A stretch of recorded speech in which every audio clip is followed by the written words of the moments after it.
definition of the African diaspora? Well, I think there are different definitions. What I would say essentially is that the diaspora refers to the dispersion and settlement of African peoples outside the continent.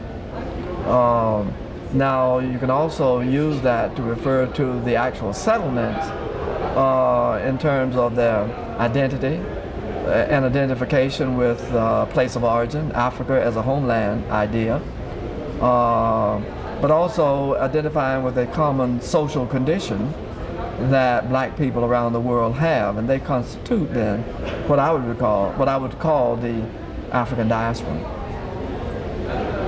Why is discussion about this topic important? I think it's important for a lot of reasons. One of the reasons is that African people's history has been distorted in so many ways, essentially leaving out the African dimensions, so that when I think of diaspora, I think of place, I think of Africa, and therefore I can't begin to talk about African descendants abroad without going back to Africa to see their background, to get some sense of where they came from, how Africa functions within their lives. It's important, I think, to recognize that there are many motivations that people have, points of reference that guide people's actions, sometimes unconsciously, so that people have a gut reaction to certain kinds of things. I think there are many people in the diaspora who react to the diaspora in different ways. We need to understand those different ways in order to understand those people. I think also that it's important for non-black folks to know that African descendants abroad have a long history, have had a consciousness of who they are, and therefore should help reinterpret that history which ignored those aspects of their history in the past. So it's important in that way. And I'll finally say that it's important as well for African people, once they see that their presence is essentially global, they recognize that the issues, the problems that they may face are problems that are common to people of African descent around the world, and that should inspire them then to be concerned about people around the world, particularly African Americans, who tend, for the most part, to be at the lower economic level in most places. They tend to be marginal, except for the United States, and here we have a great range. There are many blacks here who are marginal, but we do have a few more people in the middle class than do other people. How does this focus on the concept of diaspora differ from traditional African American studies? I guess I would go back to what I said a moment ago. African studies, African American studies, represent a kind of evolution. Initially, blacks in this country were simply referred to as Negroes. No real identification with place of origin, no identification with culture. Then we came to evolved to the point of Afro-American, speaking now in the 20th century, and Afro-American got closer. But I can remember, 20 years or so ago, Africans asking me why we called ourselves Afro-Americans instead of Afri-Americans or African-Americans or something of that nature. I don't know what I said to him, but I think that was a very relevant question. I don't know, Afro, maybe there's different kind of alliteration, maybe it sounds better. But moving out of Afro, one moves into African. Now African, I think, makes the full circle because it gives a place, it gives a people, it gives a culture. The diaspora brings, in my mind, a different dimension. When you think of the word diaspora, which has its origins in Greek, means essentially a dispersion and a growth elsewhere. So that when you apply this to people, I think of a people who dispersed, who ended up someplace else, but they emerge within the image of the place that they left. That means an ongoing identification in terms of one's ethnicity, but also in terms of one's social condition, to which I referred earlier. There's another dimension to it also, that is the return aspect. The diaspora also sort of connotes a return to the homeland. There's an interaction, there's a give and take, there's a mutuality, reciprocity, if you will. So that when you say diaspora, all these concepts are there. The dispersion, the settlement and adjustment in the new place, and a return which may be either physical or psychological. That too becomes important in my judgment, because the return does not mean that persons in the diaspora either want or will go back to Africa. They may romanticize. It may make them feel good just to know that they came from the place where scholars and experts now say humankind originated. It helps them appreciate an identification with some of the great kingdoms of Egypt and Mali or whatever.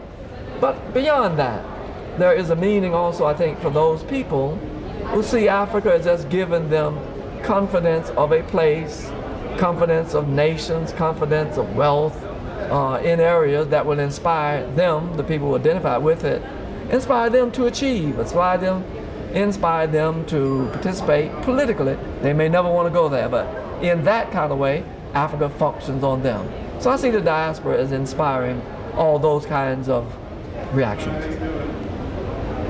There's some people who say that this is primarily a discussion about race. Is it about other issues like culture and politics? It's about everything. One of the things that I guess we can say that makes a positive out of a negative is that African people have been among the most oppressed people in the world for a very long time. I don't know of a people who have undergone centuries of enslavement that African people have. And out of that enslavement, there have emerged several stereotypes that deeply affect the way people think about African people, the way African people think about themselves. So when you think about that, that includes culture, it includes economic conditions, social conditions, and so on. Of course, Africans have been identified racially, so the racial dimension is there. But it's much broader than that, because it includes interacting with other people in racial terms, interacting with other people in cultural, social, political terms. So I see it as a composite in that sense. Are there any negative implications associated with this focus on the diaspora that you consider? Some years ago, I organized the first international conference on the African diaspora. It was called the African Diaspora Studies Institute at Howard University, 1979. And I tried to identify at that time people whom I knew with an interest either in research or teaching about what was beginning to be thought of as the African diaspora. The term had not become popular, but it meant something to me. I can remember at that conference there were two people who came. They thought it was a very important conference, but they just couldn't figure why I wanted to use the term diaspora, even after I explained, as I did to you, what it meant. They gave their papers. They criticized my use of the term for the conference. At the conference, I told them that's fine. It's an open conference and we are discussing ideas. And subsequently, I included their papers as chapters in the volume that I edited called Global Dimensions of the African Diaspora. They criticized it again. And that criticism rested essentially on the fact that the diaspora had historically been associated with the Jews. And they thought that by adopting that term, we might run the risk of falling into the same paradigms that the Jews use to assess their situation. I took the view, however, that it's not a Jewish term. To think that we would not be able to distinguish between our situation and Jewish situation was demeaning to African scholars. And so I guess those scholars would still say it's negative. As a matter of fact, I met one at a conference about a couple of months ago, and he began by saying the African diaspora. Then he looked over at me, he said, there was a time when I was critical of that term, but I guess I lost, so I joined the people. So whether it's positive or negative, I don't know. I leave it for someone else to say. Why do you think this particular conference, the United Nations, the UNESCO UT conference that you're attending now is important? Why is this conference particularly? Well, it's important in part because it has the support of an international agency. I have long been supportive of UNESCO, worked on a number of projects. I've been included in their general history of Africa. I got in 2 of their volumes.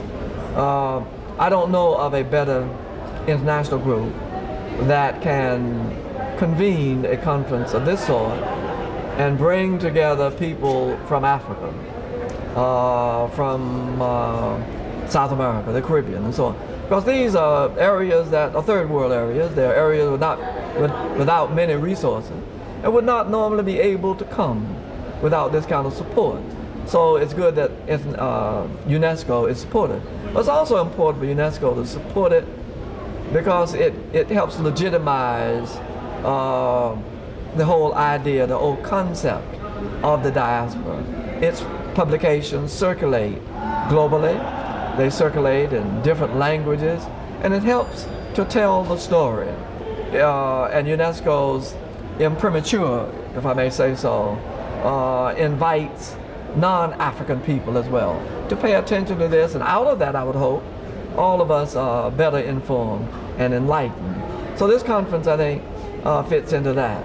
The other thing is the organizer herself, Sheila Walker, has been very active in these kinds of things for many, many years, and I see this as a kind of culmination of many of the things that she has been trying to do over many, many years.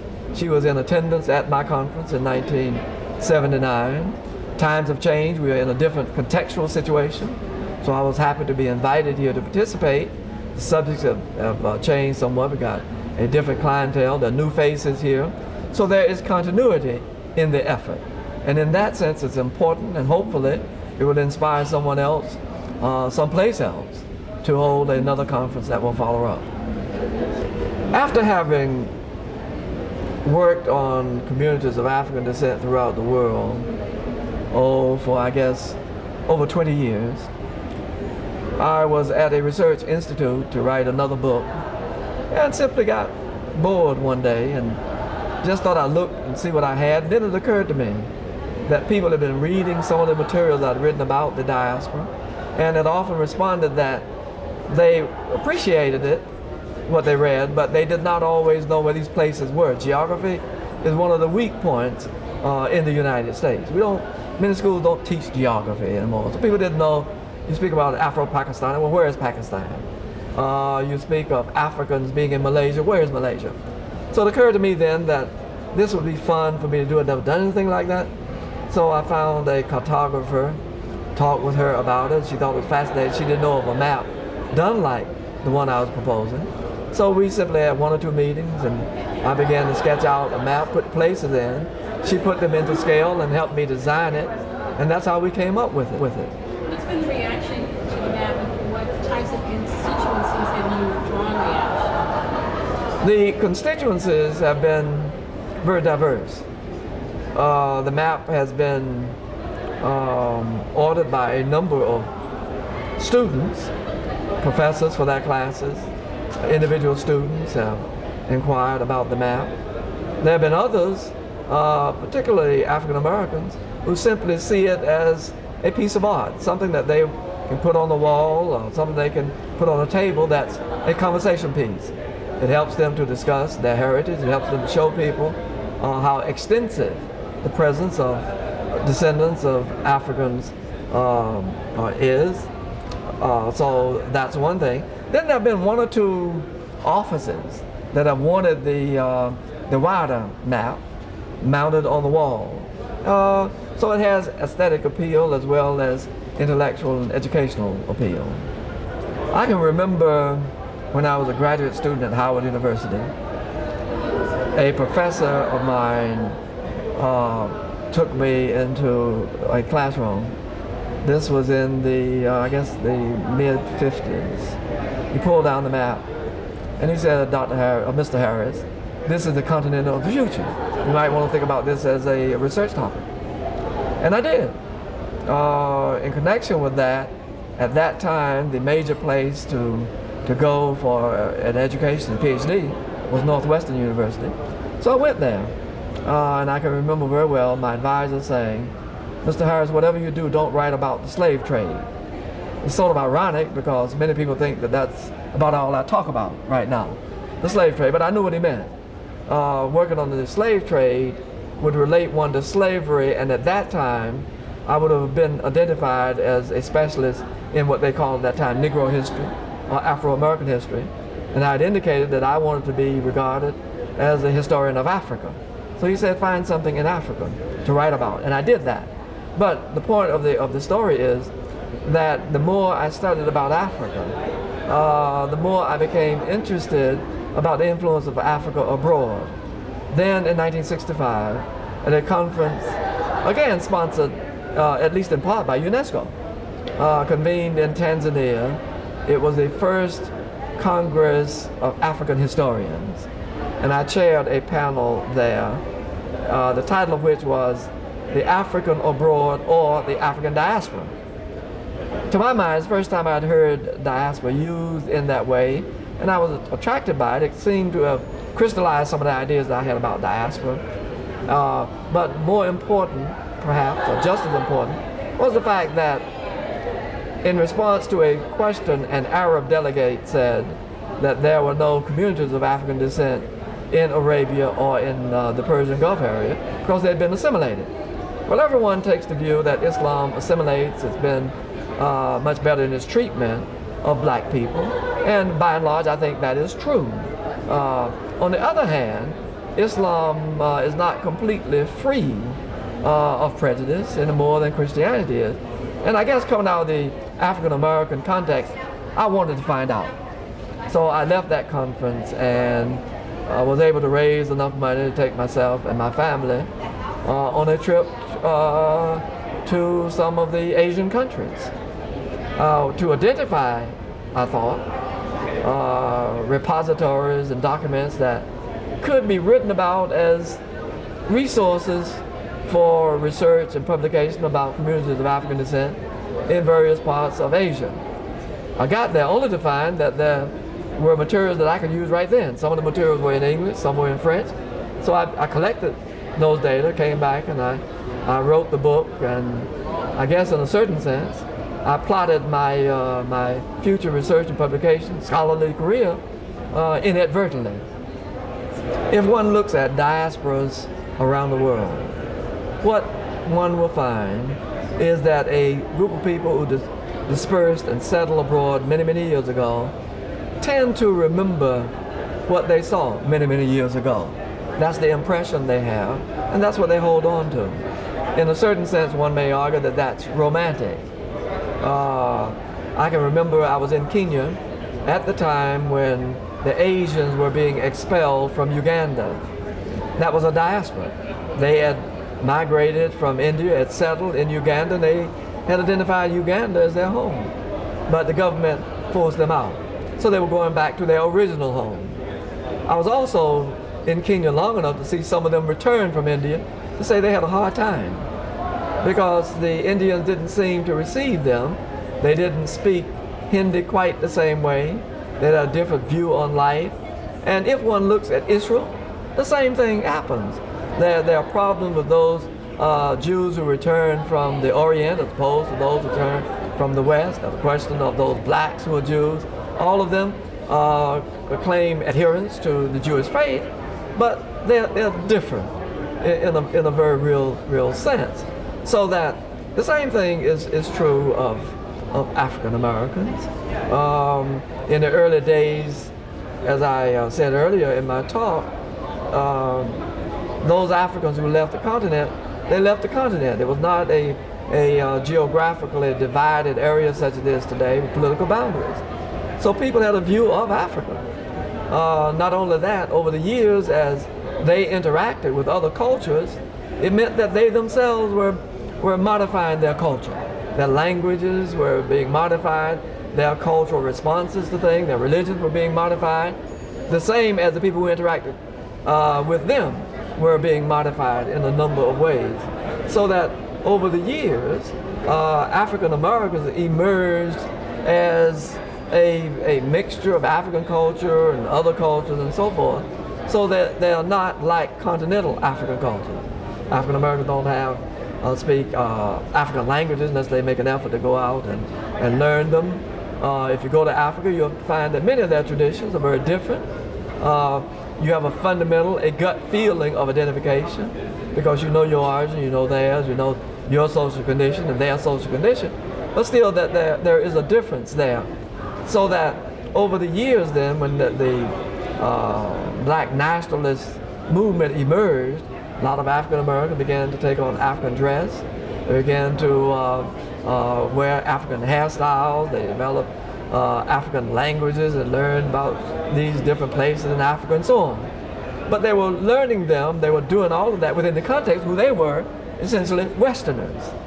I refer to this in a different way. A friend of mine once said that African Americans had done a lot for the sale of kente cloth. He could remember when Africans didn't especially care much for kente cloth. It represented a group of people in Ghana, and it was theirs to enjoy if they wanted it, but you didn't see it over the continent.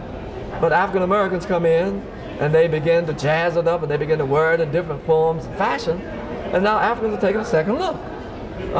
Now, whether that's true or not, I think it does make the point that African Americans come out of a culture that is very stylistic. We come out of a culture that is very oriented to popular things, trendy things, and we carry that with us. Sometimes it may aggravate or agitate continental Africans who tend to see things in a much more stable or continuous fashion, but that's the way it is, and I think that's not unlike other diaspora people. The two groups meet and they have a convergence of views on many things, and I don't think this is a very big problem anyhow. What are you most proud of in your career? I'm most proud of having survived, I guess, in terms of the career. I come from a very poor family, never had any long-range aspirations of receiving a PhD or becoming a doctor or writing books, anything of that nature. But as opportunity developed, I was able to see that this was something of interest to me and that I thought I could do reasonably well. And so I pursued that, and I feel comfortable now that I have pursued an area which a few years ago was not regarded as that worthy of study, but now people around the world, black, white, Asian, whomever, have entered the field and have made much of it, and I'm at a position now to engage them in dialogue and to share publications and do various things with them, and I take a certain amount of pride, I guess, in that. Back at Howard, a lot of people said, there's Mr. Diaspora walking down the hall. I don't feel any particular proprietary control over the area. I think like any new area of study, one must let it go. There are people who can broaden their perspective within the context of their own disciplines, their own backgrounds. I guess if I have any real concern is that one must guard against over commercializing it, in my judgment, because I think in the United States there is a tendency for things to be fads, so that diaspora can be a commercial phenomenon where people will make things simply to sell. Books are rushed into print. Many people can use the old concept to justify political perspectives and so on.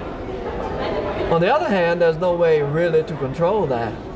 So, no, I think what I would prefer to see is that there would develop a core of scholars, teachers, and others who would simply observe the development of the field, critique the field, and when they see it's off track, critique it, see if you get it back on track.